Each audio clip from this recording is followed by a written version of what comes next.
Russia ने Ukraine पर हमला क्यों किया, ये तो हम सबको अब तक पता चल गया है। क्योंकि यूक्रेन नाटो देशों के साथ मिलना चाहता है। नाटो देश one of the most powerful देशों का एक संगठन है जिसमें USA, Canada, Spain, UK, France जैसे 30 देश शामिल है। इन नाटो देशों की रशिया से कुछ अच्छे संबंध नहीं है। अगर यूक्रेन नाटो में चला जाता है तो अमेरिका की सेना रशिया के बॉर्डर तक आ जाएगी, जो रशिया बिल्कुल नहीं चाहता, क्योंकि पहले ही रशिया के दो पड़ोसी देश एस्टोनिया और लताविया नाटो में शामिल हो चुके हैं। ये तो एक कारण था कि क्यों इन दोनों देशों के बीच लड़ाई हुई। लेकिन इस वीडियो में हम जानेंगे कि इस लड़ाई की वजह से क्या क्या साइड इफेक्ट वर्ल्ड पे और हमारे देश भारत पे पड़े हैं।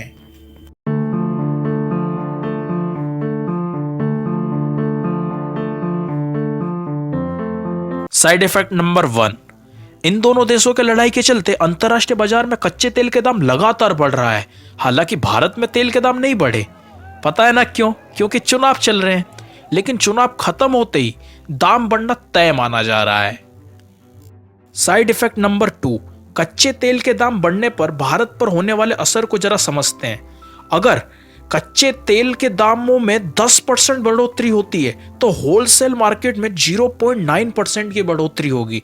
कच्चे तेल के दाम अगर $100 प्रति बैरल से ज्यादा बन रहे हैं तो भारत में होलसेल में लगभग 2 से 3% का इजाफा होगा। तो कच्चे तेल के हर एक $1 प्रति बैरल बढ़ने पर देश पर तो मानो 10,000 करोड़ का बोझ बढ़ जाएगा। Side effect number 3, sunflower oil की कीमत भी बढ़ेगी। यूक्रेन दुनिया का सबसे बड़ा सनफ्लावर उगाने वाला देश भी है, इसीलिए इस युद्ध का असर सूरजमुखी के तेलों के दामों पर भी पड़ेगा। 2020-21 में भारत ने यूक्रेन से लगभग 14 लाख टन सनफ्लावर ऑयल लिया था। अब जब युद्ध छिड़ा है तो सनफ्लावर ऑयल की कीमतों में भी जरूर उछाल आएगा। साइड इफेक्ट नंबर 4, भारत, रूस और यूक्रेन के व्यवसाय के बारे में जाने। भारत रूस को कपड़े, फार्मा उत्पाद, दालें, केमिकल, प्लास्टिक का सामान, इलेक्ट्रिक मशीनरी रूस को देता है। पिछले साल भारत ने रूस को 19,500 करोड़ रुपए का एक्सपोर्ट किया और 40,500 करोड़ रुपए का इंपोर्ट भी किया। ठीक उसी तरह भारत यूक्रेन को भी कपड़े, फार्मा उत्पाद, केमिकल आदि देता है। पिछले साल भारत ने 3,500 करोड़ रुपए का सामान यूक्रेन को बेचा और 15,500 करोड़ रुपए का सामान वहां से खरीदा। इससे यह पता चलता है इन दोनों देशों की लड़ाई में भारत को ज्यादा नुकसान हो सकता है।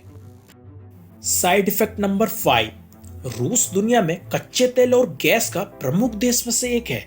अगर पश्चिमी देश रूस पर बड़े आर्थिक प्रतिबंध लगा देते हैं तो इससे ईंधनों की कीमतों में भारी उछाल देखने को मिल सकता है। विश्व बैंक के WITS डाटाबेस के आंकड़ों के अनुसार ईंधन आधारित वस्तुओं में अकेला रूस 50% से अधिक हिस्सा देता है।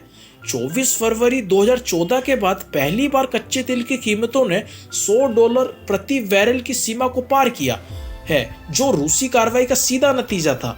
यूरोपीय देश गैस के लिए काफी हद तक रूस पर निर्भर है।